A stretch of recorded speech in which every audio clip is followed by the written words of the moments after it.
kaniro se ry'abapasteri cyangwa abigisha ivanjiri cyangwa iki kuko ibyo ngibyo muvuga nubundi nuwo twita ngo n'umucuruzi arabikora kuko yabonye umwana wa mugenzi we akora aravuga ati ariko wa mwana ibyo bintu sibyo nta muntu ibyo ngibyo utabikora ubwo rero twese ahubwo abantu bose n'abakozi b'Imana cyangwa wenda n'abapasteri sinzi uko twabivuga kuko nta tandukaniro ndabona riri hagati aho ngaho kuko ibyo unyereka buri muntu wese arabikora ubundi itandukaniro ni rimwe itandukaniro riva ku kwemera kwawe yego ese koko uyu mucuruzi uje kubuza umwana gukora ikintu runaka ko ari kibi yongeyeho iki ako kantu niko kadatandukanye ko ashobora kuvuga ati iki ni kibisha ariko ntamubwire icyiza cyatuma agera aho we ageze icyiza rero cy'abapasteri ni iki ikiza cy'umupasteri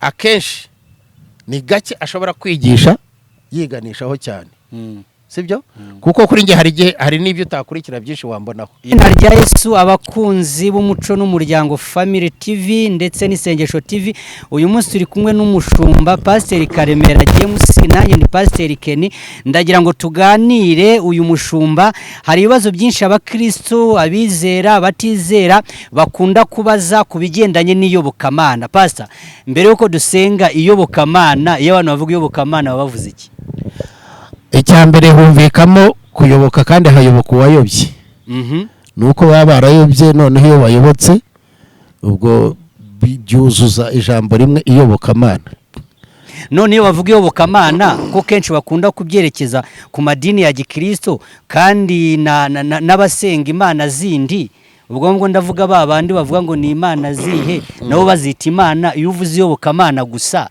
bari yabo ntago biba ari ibyabo ntiba barayobotse imana yabo akuri guhari urumva dutandukanyiriza iyobokamana ryabo ngaba basenga bajya mu nsengero cyangwa n'abasenga ibigirwamana kuko ni imvuga imwe kandi buri wese agira imana ye icyo gihe dushobora kwifashisha kumenya kuko iyo tugiye kumenya tureba ngo abenshi bari hehe bari ku mana zivugwa cyangwa bari ku mana imwe rurema kuko ibyo iyo tugiye mu kinyarwanda ko ngenda umunyarwanda hazamo ijambo rivuga ngo imana y'u Rwanda yego exactly haba hamaze kuva mu Bugande haba hamaze kuva mu Burundi nagiye ku mana y'u Rwanda yego iyo mana y'u Rwanda rero niyo nasobanura nk'imana y'u Rwanda urumva imana y'u Rwanda rero tuyihuriyeho twese abanyarwanda ariko ntibivuze yuko kuyihuriraho tuyemera kimwe yego hari uyemera nk'imana itanga amafunguro hakaba uyemera nk'imana ishobora kugutabara watewe ibindi byose wakwirwanaho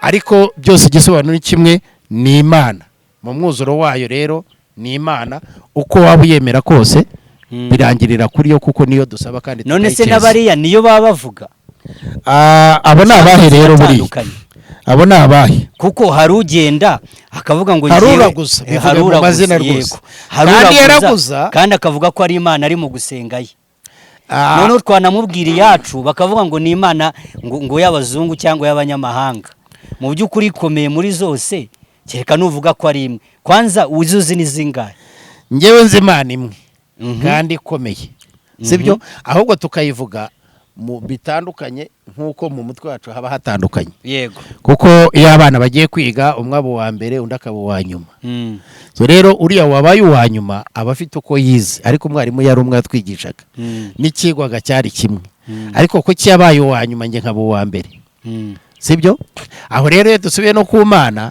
hari ukuyivuga nk'imana ariko hari kuyivuga other boss nk'ikintu cyakubeshaho gusa rero wenda nk'icyo wari uvuzeho cyabariya kabishwe wanabatsinze ni bariya koko ahubwo uraneretswe kuko ukoresheje ijambo ngewe nkunda iyo twigisha iyo bavuga ngo gutsinda ni umuntu ni ikintu wemera ariko mu buryo butari bwa nyabwo nicyo tsinda kuko ntugihamya nyine gutsinda ni ukudahamya ikintu nk'uko uri kwacyo ariko ziriya mana zabo ngo ni danje zirakora nta mana idakora ahubwo bo uburyo bayikoresha ni kwikora imana yawe iyo witi yawe nk'umurokore ukoresha ijambo rivuga ngo umunyarwanda yaravuze ngo uyambariza ku ziko ikagusiga ivu. yego iyo ni ya mana bambaza. nawe rero imana yawe iyo uyikoresha nk'imana ikomeye irakomera, iyo uyikoresheje nk'iyoroshye iroroha. ubwo irakoreshwa muri make, biterwa nyine uko wayikoresheje niko ukora. ukuri guhari nta mwana ubaho mu gukura kwe mu kurera kwe adakoresheje ababyeyi, kandi tuzi ko ababyeyi aribo barera abana. yego nubwo buryo nagisubizamo. ndagira ngo abadukurikiye tubanze dusenga Imana, kuko ahangaha abantu bafite ibibazo byinshi. ubwo tugiye gusenga iyihe rero? noneho tugiye gusenga iyawe, kuko niwe ugiye udusengera arasenga iye. nibatega amatwi ngaho dusengera iyawe, ariko ngo hari n'abasenga ngo ntibikore. ntabwo aba yasenze. burya abayisenze kwa kundi abayisengeye ku mashyiga nyine ikamusiga ivu. ngaho basengere noneho ubundi twinjire mu kiganiro. Imana ibaha umugisha abankurikiye n'abo ngiye gusengera, abumva isengesho n'abataryumva baryumva mu bundi buryo. ni Reverend Karemera James nk'ibisanzwe. hanyuma tugiye gukorana isengesho ry'Imana yanjye. Imana yanjye rero ni Imana rurema, ni Imana imwe rukumbi ishoboye kandi ibasha. ni nayo tugiye gusenga. reka tuyisenge. Imana data wa twese uri mu ijuru, umwana n'umwuka wera, ikuzo n'icyubahiro bigusubizwe kuko bikwiye. ndashima ubuntu bwawe waduhaye kuba turiho tukaba duhumeka uyu mwuka. hari abapfuye bavuye muri uyu mubiri, ariko twe waturinze kubw'ubuntu n'imbabazi byawe. nuko rero mu ijambo tugiye kuganiriza aba bantu badukurikiye, hari nabo dusabira kugira ngo amatwi yabo yumve neza, imitima yabo yakire, ubwenge bumenye, kandi kumenya kwabo kwe gushidikanya, ubahe kumenya nyako gukomoka kuri wowe. wowe rero nemeye gukorera, hanyuma nawe ukemera kunkoresha, umpereze ububasha bwo gusobanura neza ijambo ryawe, kuko nindi sobanura mu bwenge n'ubumenyi byanjye hari igihe bitagira umumaro benshi, ariko ku bushake bwawe benshi bari bwungukire muri iri jambo. tuguhaye ikaze rero, tuguhaye ikaze mu badukurikiye, tuguhaye ikaze mu gihugu cyacu cy'u Rwanda, tuguhaye ikaze muri twe abari hano, imitima yacu n'ibitekerezo byacu n'umuteguro wacu ube mwiza kandi ugende neza. turasenze dusengeye ababuraye bishwe n'inzara mu izina rya Yesu, kugira ngo nabo imbabazi zawe n'urukundo rwawe bigwire muri bo, kuko iyo bimaze kuba bike muri bo niho indwara z'ibyorezo, ubukene bibazenguruka, barangiza bakabyitirira ibindi. nuko nabo turabasabiye, dusabye twizeye ku bwa Yesu Kristo umwami wacu. kuki abantu bagiye gusenga bahumiriza abandi bakagira? uburyo ngewe nabisobanukiwe nuko tuba twirinda ibiturangaza. kuko ushobora gusenga isazi yatambuka ukaba uyivuze mu izina kandi atari yo warogamije kuvuga. niyo mpamvu badushishikariza guhumiriza ku maso kugira ngo utagira ibintu bikorogoye. icya kabiri, iyo uhumirije uba ukumiriye ibitekerezo byawe hirya no hino, ubishyize kuri icyo ngicyo urimo kuvuga cyangwa se urimo gukora. ubwo muri make abantu bajye basenga bahumirije, ahubwo gukanura twabihariye utudagara nitwo ngo niyo twapfuye tuguma dukanuye. ariko umuntu ni umuntu nyine, yagombye kugira ibyo aziririza. none pastor, abapagani n'abakristo cyangwa n'abantu basenga batandukanywa n'iki? bakitwa abantu nta kibatandukanye, ariko ibyo bakora nicyo bibatandukanye. yego. ibihe? abo mwita abapagani, nubwo njye ntaze abapagani nyirizina, kuko impamvu mvuze ko ntaze abapagani ni imwe. nuko ngo icyo Imana ishingiraho yeza umuntu tutakizi. uwo wita ubupagani uyu munsi wa none, ejo niwe ushobora kuba ari umuntu, cyangwa se ni nawe muntu. irindi jambo rero rikomeye riravuga ngo abari abambere bazaba abanyuma, abari ab'inyuma baba b'imbere. ushingiye kuri icyo rero, niyo mpamvu nirinda kugira uwo nita umupagani, keretse ibikorwa bye ibyo angaragarije nibyo namwitirira. mwita umupagani mwitiriye ibikorwa bye. ni umusambanyi, avuye gusambana. urugero, ndi umugabo mfite umugore, ejo bamfatiye ku ndayi cyangwa se mu rugo rw'undi muntu. yego. mpita nkwitirira icyo ngicyo nyine, nkwita indayi cyangwa se nkakwita umuhehezi cyangwa nkakwita umunyabyaha, kuko wakoze icyaha utemerewe. Nukuvuga gukora icyaha, kuba umupagani bishingira ku gukora ikibi cyangwa ikiye Imana imubabarire ngenda mu nuko uzamusanga akakubeshyura. Ntago yabyemera. Yakubeshye. Yambwiye ko kuba umupagani bidashingira ku byo umuntu akora, ahubwo ngo bishingira kuko utakira Yesu cyangwa kutemera Kristo. Icyo nicyo cyonyine gihindura umuntu umupagani. Ubwo rero niba ari ibintu bibi, ibyo bintu hari umuntu utabikora, ariko ntawe utemera Yesu. Ahubwo kumukurikirana ibyo bibagora, ariko ntawe nzi utamwemera. Bamwemera batese kuko iyo wemera umuntu ukora n'ibyo ashaka. Nukuvuga Yesu yaravuze ngo ni mu nkunda muzitondera amategeko yanjye. Yego. None se bwamwemera gute batayitondera? Nukuvuga ngo ngiye nshobora kuvuga ko nkukunda. Yego. Sibyo? Kandi koko nkaba nkukunda. Ariko ibyo ukora bikananira kubikora. Icyo gihe bisaba iki? Bisaba ubufasha bwawe kugira ngo ushobore gukora bya bindi byawe byananiye ariko nkukunda. Ni nayo mpamvu imwe rukumbi Yesu Kristo yavuze ngo mbasigiye umwuka wera, kuko niwe uzababashisha ibyo. Dukunze Yesu no kumukurikira, ariko gukora ibyo yakoze bikatunanira. Hari ukunanirwa ugatsindwa. Hari abajye babishobora se basi ngo tugire igice kimwe cy'abantu bashobora gukora ibyo yakoze. Uwashoboye gusobanukirwa iryo jambo yongeyeho ngo ntago mbasize nk'imfubyi ngo mbasigiye umwuka wera, uwo arabishobora pe. Ni nayo mpamvu wumva hariho uhanura bigakunda, agahanura iby'ukuri, undi agahanura abeshye, ukumva umwe yasengeye umuntu yakize, undi yamusengeye ntiyakize.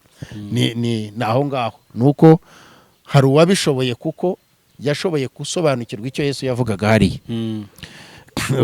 N'ingero zirahari ariko si ngombwa kuzivuga hano. Ariko nubona umuntu akora ibintu akabibonamo umugisha, ntabwo aba ari gusa burya akora ibintu akabibonamo umugisha. Yego. Hari umukobwa nawe uvuga ngo ugiye guharura imbuga, urayiharuye urayirangije, undi arayiharuye iramunaniye. Haba hari impamvu yo wayirangije burya. None se wasambanya akayiboneramo umugisha we, kuko nabyo wenda urwo rugero rufite waruduha kugira ngo abariko tuganiraho. Ariko hari abantu akenshi bakora ikintu ariko bagashaka ikindi bakitirira. Oya, ngiye ngero mba nzifite. Ugiye kuri social media hari umwana w'umukobwa bita Isimbi, ni umunyarwandakazi. Aravuga ati ngiye rwose inzu mubona nayikuye mu busambanyi, ni imodoka mfite, kandi ndabikomeje ahubwo ushaka ko dusambana nazi. Ntabwo ariko kuri. Ntabwo ariko kuri. Hari abahanga baravuga ngo buri muntu yishakira urushyundura ryo kurobesha, ariko akenshi akarya amafi atarobesheje rwa rushyundura. Urumva ugasanga ndarya ifi nk'uyu wawe. Yego. Iyo narobeshe rwa rushyundura wenda kuba nayibonye cyangwa ntayibonye ibyo nkabigira ibanga. Cyangwa nuko baze ko mfite urushyundura kandi barabona n'igifi. Aho yavuye rero niho dushobora kuganiraho, ariko uko ntabwo ariko kuri. Ariko se mu by'ukuri biriya no gushaka abantu. Iyo tuvuze gukizwa, mubwira abantu gukizwa ngo bakizwe, muhamugira ngo bakizwe iki? Bakizwe gute? Kugera ku rwego ubonera umuntu yiyicariye ari kwinywera akabyeri ke, ubwo ndabwira induru zikavuga. Kugera ku rwego umuntu mubona ibintu bimunaniye akava mu rugo akagenda kuko byananiranye, induru zikavuga. Cyavuze ati tunatandukane, induru zikavuga ngo nabapagani. Kugera ku rwego ubona umuntu atajya mu nsengero ngo induru ziravuga. Ukavuga ngo iyo uvuze ngo umuntu akizwe, iryo jambo ubugira ngo akizwe gute? Aberete hari ukwamamaza ubutumwa kugira ngo abantu bakizwe bahinduke. Hari no kwigisha abahindutswe kugira ngo bakomere. Yego. Hari no gufasha abakomeye kugira ngo nabo bakomeze abandi. Icyiciro cya mbere rero cyo warumbajijeho cy'abantu tubona tukamubwira ngo tumwigishe gukizwa, nigeze nkubwira ngo uko nkubonye nkwitirira ibyo urimo. Yego. Ibyo rero urimo nshobora kukumvisha ikibi cyabyo ukemera ukakireka cyangwa ntukireka. Urugero rutanzwe n'urw'inzoga. Sibyo? Nshobora kuza nkavuga nti runaka uramuzi, uzi ko ejo bundi runaka yamuguriye inzoga, yagera mu rugo agakubita umugore ijisho rirapfutse barikuyemo bahari igipfuko. Ibyo ariko na polisi irabikora. N'igihugu hari nabo kibihembera. Polisi rero inshingano z'abapasiteri. Polisi ni wowe ni ngewe. Oya. Impamvu ari wowe nanjye. Impamvu ari wowe nanjye. Oya, ahubwo wowe noze uri umupolisi gute kandi utarabiherewe uburenganzira? Impamvu ndi umupolisi ya mbere niyi. Umupolisi ntago ari robo. yego ni umuntu, yego sibyo? N'ikindi kiba cyiza kurushaho, ntabwo umupolisi w'umunyamerika yaza kurinda mu Rwanda. Yego turindwa n'umupolisi w'iki w'umunyarwanda. Yego ni muhungu wawe, ni mukuru wawe, niki. Niyo mpamvu navuze ngo umupolisi ni wowe, kuko uyu muntu ntahatandukaniye nawe uretse umwambaro. Burya inshingano tuzikora twese. Pasiteri ashinzwe gukumira ikibi, noneho n'icyabonetse akakiganiriza abandi kugira ngo kitazakorwa. Na polisi ariko hari ubikumira bihemberwa. Ni nayo mpamvu polisi ikorera mu baturage burya, ntabwo ikora nk'ingabo. Igisirikare n'igipolisi bikora bitandukanye, kuko igisirikare gishinzwe kurinda gusa, ariko abapolisi hari kurinda no kwigisha. None itandukaniro se ry'abapasiteri cyangwa abigisha ivanjiri cyangwa iki? Kuko ibyo ngibyo muvuga n'ubundi n'uwo twita ngo n'umucuruzi arabikora, kuko yabonye umwana wa mugenzi we akora, aravuga ati ariko wa mwana ibyo bintu sibyo, nta muntu ibyo ngibyo utabikora. Ubwo rero twese ahubwo abantu bose ni abakozi b'Imana, cyangwa wenda ni abapasiteri, sinzi uko twabivuga, kuko nta tandukaniro ndabona riri hagati aho ngaho, kuko ibyo unyereka buri muntu wese arabikora. Ubundi itandukaniro ni rimwe, itandukaniro riva ku kwemera kwawe. Yego. Ese koko uyu mucuruzi uje kubuza umwana gukora ikintu runaka ko ari kibi, yongeyeho iki? Ako kantu niko kadutandukanye. Ko ashobora kuvuga ati iki ni kibisha, ariko ntamubwire icyiza cyatuma agera aho we ageze. Icyiza rero cy'abapasiteri ni iki? Icyiza cy'umupasiteri akenshi ni gake ashobora kwigisha yiganishaho cyane, sibyo? Kuko kuri nge hari n'ibyo utakurikira byinshi wambonaho. Yego. Nshobora kwigisha mvuga nti kugira ngo uriya mucuruzi runaka muzi agere hariya, yirinze iki, akora iki, kuko naganiye na wa mucuruzi, sibyo? Ni nayo mpamvu twebwe dusaba gusesengura mbere yo kwigisha, kwandika no gusesengura. Apana kwandika gusa ngo wigishe. Andika inyigisho cyangwa ikiganiro tugiranye, genda ugisesengure, iby'umbura mumaro, iby'umumaro muke ubyihorere, ibifite umumaro ari byo wigisha. Rero nge aho ntandukanira n'uyu nuko mfata umwanya munini nkawuhereza ibyo bintu, nawe agafata umwanya munini akawuhereza ubucuruzi. Burya yagombye kwigisha uriya mwana ibyo akora mu bucuruzi, akavuga ati kugira ngo ngere mu bucuruzi natangiranye na Kenny ageze hagati arahomba kubera ko yakoze irikosa, aragenda ajya kuba umupasiteri, ariko umusigaye mbona yigisha cyane ku macano yawe harya yitwa Isengesho, kandi akurikiwe n'abantu benshi, arimo arafasha n'abantu nk'uko nawe hariya muri botike arimo agira ate abafasha. None akagaragaza uburyo ki icyatumye Kenahomba n'icyatumye wakomeza ubucuruzi.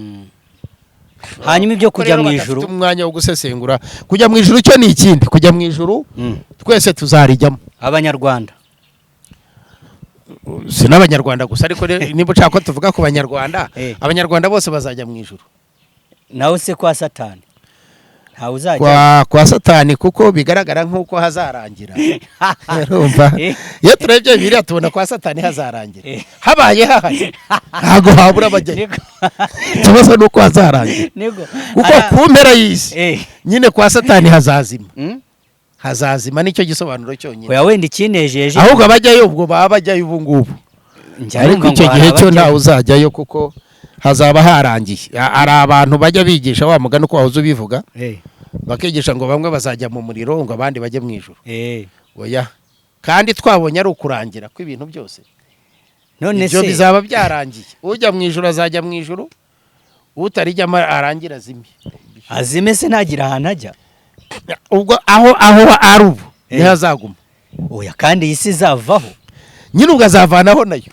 Icyo tumva ni iki? Ni ukuvuga ngo nimba Imana ivuga ngo Yesu azagarurwa no kurangiza isi, ese ubundi Imana ibahe pasita, tuvugisha ukuri, kuko abantu bavuga ko Imana iri mu ijuru kandi ariho tuzajya. Njye nk'umwigisha rero mvuga yuko Imana iba muri wowe, kandi icyo ntiwakinkuramo, kuko niyo nzira nabonye inyorohereza gusubiza icyo kibazo. Kandi na Mpyisi yaravuze ngo Imana iri muri nge. Yes, ngo nako Satani ngo ari muri nge.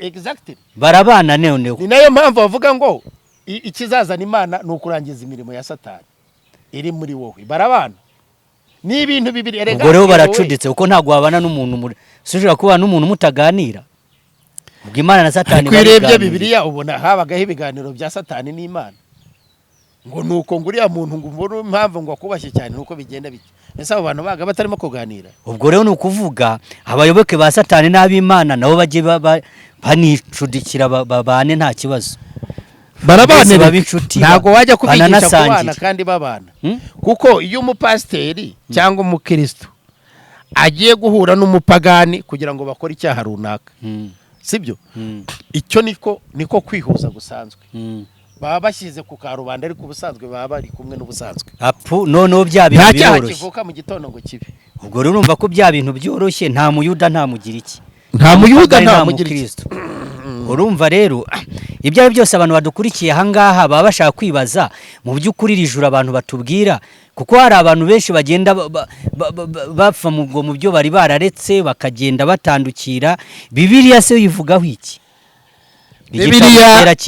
Bibiliya ni igitabo gitagatifu cyatagatifujwe nande kuba kera byo ni ibindi uwagitagatifuje ni umuntu wese wagihaye agaciro ko gisumbya ibindi bitabo ubumenyi no kubaho kuko kumenya niko kubaho utaramenya arapfa ubwo rero urumva nicyo bwaki iryo jambo ryonyine niryo rigitoranya mu bindi bitabo kikaba igitabo gikunzwe kurenza ibindi gihenze mu muntu nyine niko kutagatifuzwa ni ukuvuga ngo ni ukugihereza ububasha burenze ibindi bitabo naho ngaho kibereyeho kuko ibindi bitabo byinshi bishingira kuri cyo ni nko kuvuga ngo wowe naswo ushobora kuba meya iswa ari umuhinzi ariko ntibishobora gukuraho iswa iswa aguma risyo uzi ko yabibi kuba dukurikiye rero reka mbabwire ikintu bita Bibiliya iryo jambo hori nawe afite ibibazo mu kanya araza bakitondere oya hori we yarapaganye ntiyabura kandi hari iriya myuka ibiri kandi abantu bose bazajya mu ijuru ninde yabikubwiye inka yanjye umugabo ziko yavuze ra nakubwiye ngo inyuma sangwe ngo abanyarwanda bose bazajya mu ijuru abaganda ubwo nibo batazarijyamo bandi abanyarwanda ni bandi bose ni bandi uyu munsi ushobora ko abo wita bose ari abo ubona barimo bagenda mu muhanda ariko hari abandi banyarwanda batari muri uwo muhanda ntacyo apfa kuba ari bose twemeranyijwe ko bazajya mu ijuru ni ukuvuga ngo impamvu nakoresheje iryo jambo wenda nakuyobeje simbizi cyangwa se hari icyo nagukinze ntiwasobanuza wagikinze abadukurikiye abadukurikiye rega bose ntabwo ariko babimenya byose ko ntibabisobanukirwa no ni nayo mpamvu kwigisha bidusaba ko dufata akantu gato kangana ngo n'akabuto ka sinapi tukagashyira mu bantu sinapi hari n'abantu batayizi nanjye ntayo sinapi nge narayibonye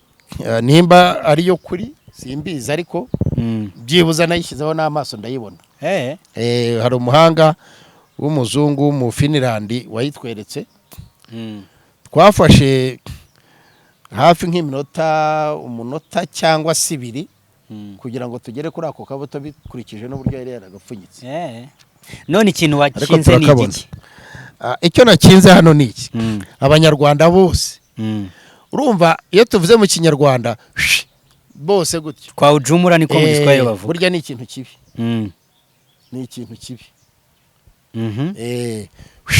ni nko kuvuga ngo ahwi ari aho bajya bavuga ngo ni nko guta inyuma yahwi bumva ko ari huye ariko ni hwi ni ikintu gihuhwa nyine kigenda gutyo abo rero ntago babaho ntago abo banyarwanda babaho buriya nicyo baba wambajije kuko bene abo banyarwanda bose ntago babaho ariko iyo turebye statistique igaragaza umubare w'abanyarwanda ngo ni miliyoni 10 niba ari 13 kuki ntabivuze gutyo nkavuga ngo bose iyo mvuze rero ubwo abanyarwanda bose mbavuze izo miliyoni 13 muri miliyoni 13 z'abanyarwanda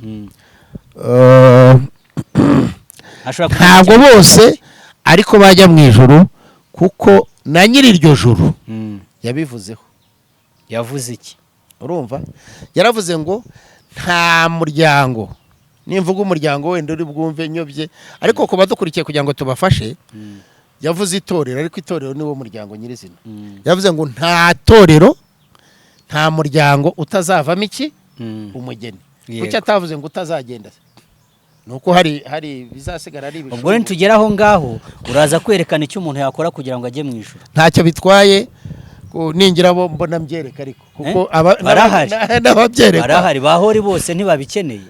N'abadukurikiye nibigaragaza rwose nzabibereka ariko ntabo uyu munsi nta bantu dufite bashaka kujyayo. ese ubona ari iyo mpamvu kujyayo gusa nyine ngo badashaka no kubimenya. Impamvu ni imwe sibyo ni abantu bareba ibya none ahangaha nicyo cyonyine gusa.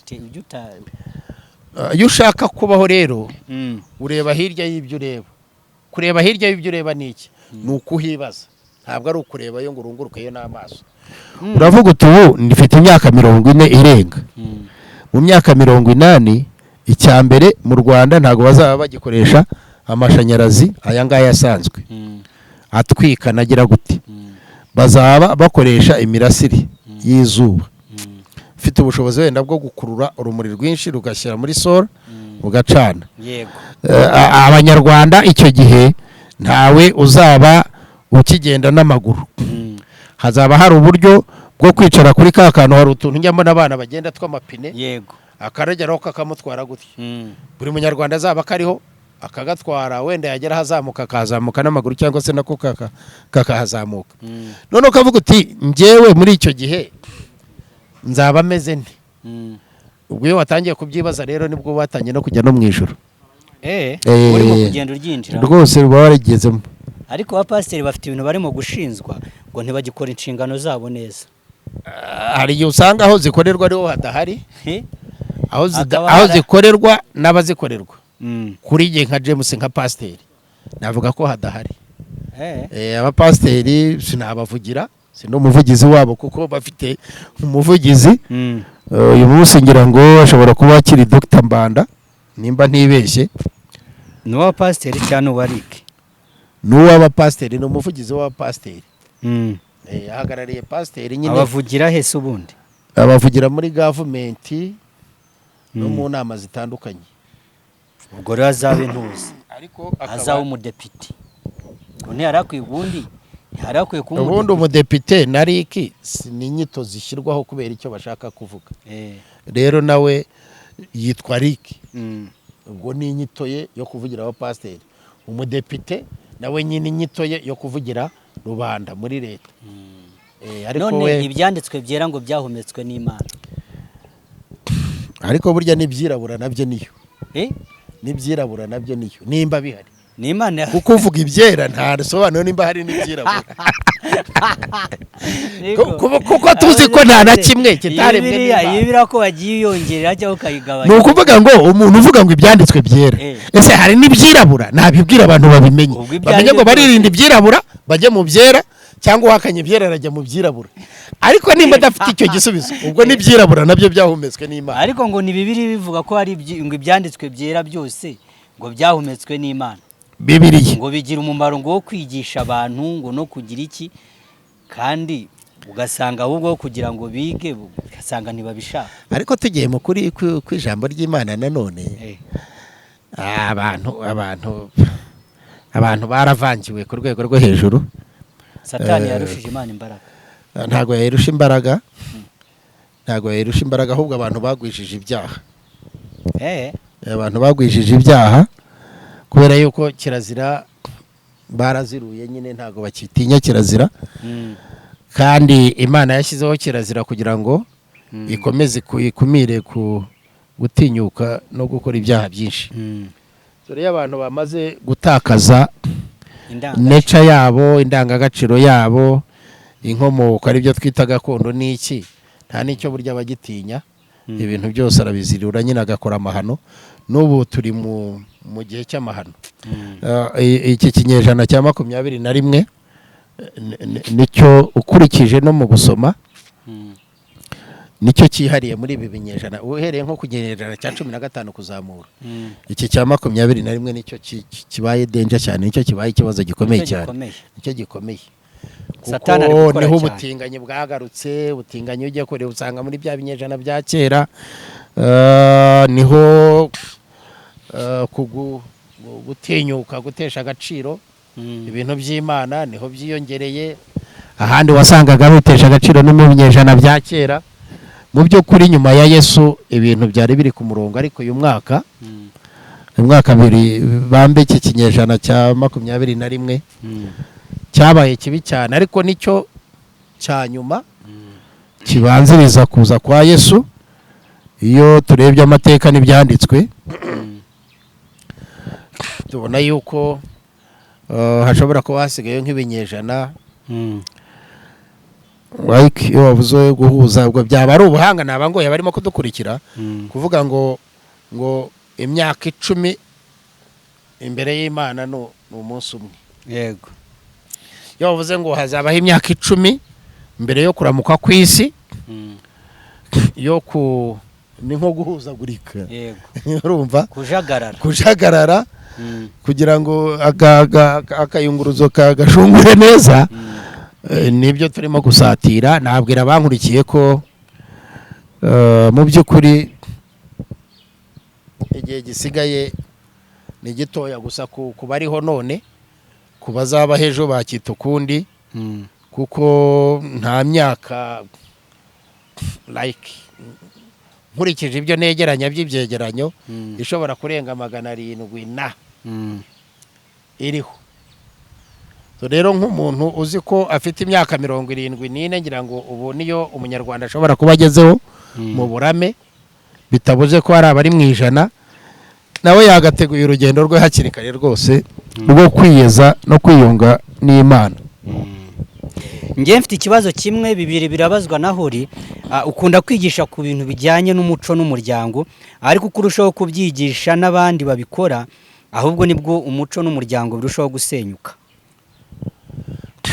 Erega burya ibyo bintu byo muzabifata he?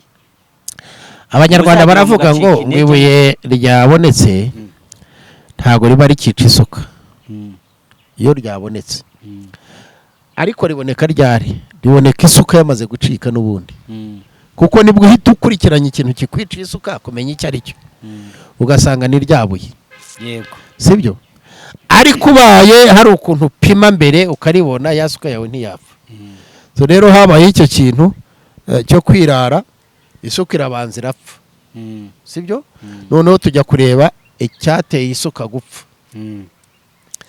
Icyo rero cyateye isuka gupfa, kugira ngo tugikureho ntago bisubizaho yasuka, ahubwo biradusaba ko dushaka indi suka, kuko ahantu habaye heza.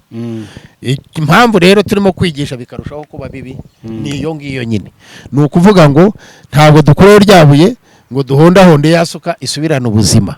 Ariko hari n'igihe mukoreza abantu ibintu badashaka, nabwo ngo muba muri mu kubahohotera. Wese uguhohotera abantu, yubwira umuntu ngo ubaka neza ngo cyangwa akora ibi neza, atabishaka atabyumva, afite ibindi bumubereye, ubundi uko si ukumuhohotera. Reka nkubwize ukuri, ubwo uranyendereje bitumye ninjira mu kuri.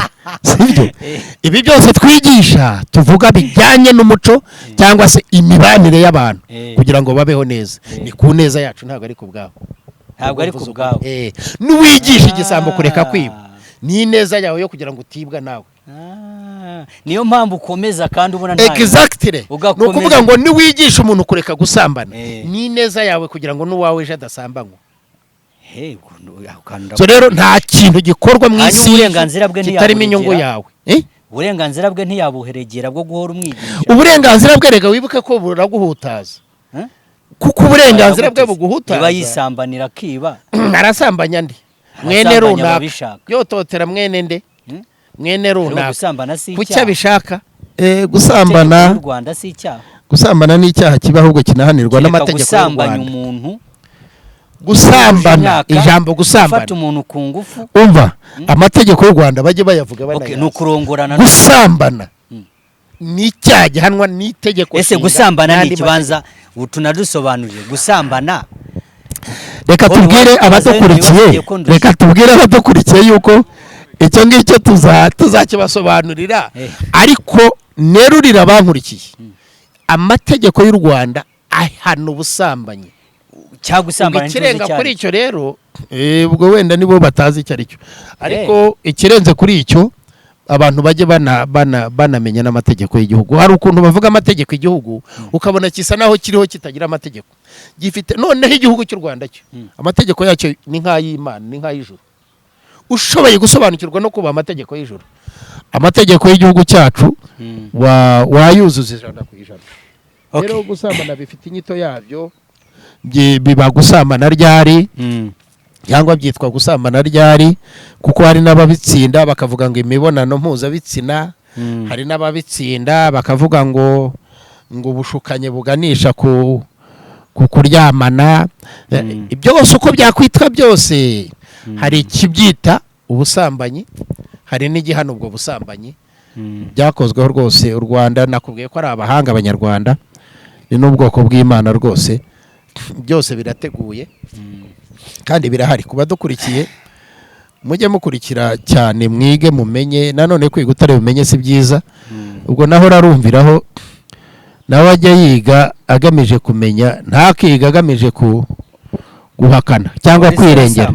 Iyo umuntu yirengera amenya biki, ariko iyo akeneye kurengera abandi amenya byinshi rimwe na rimwe.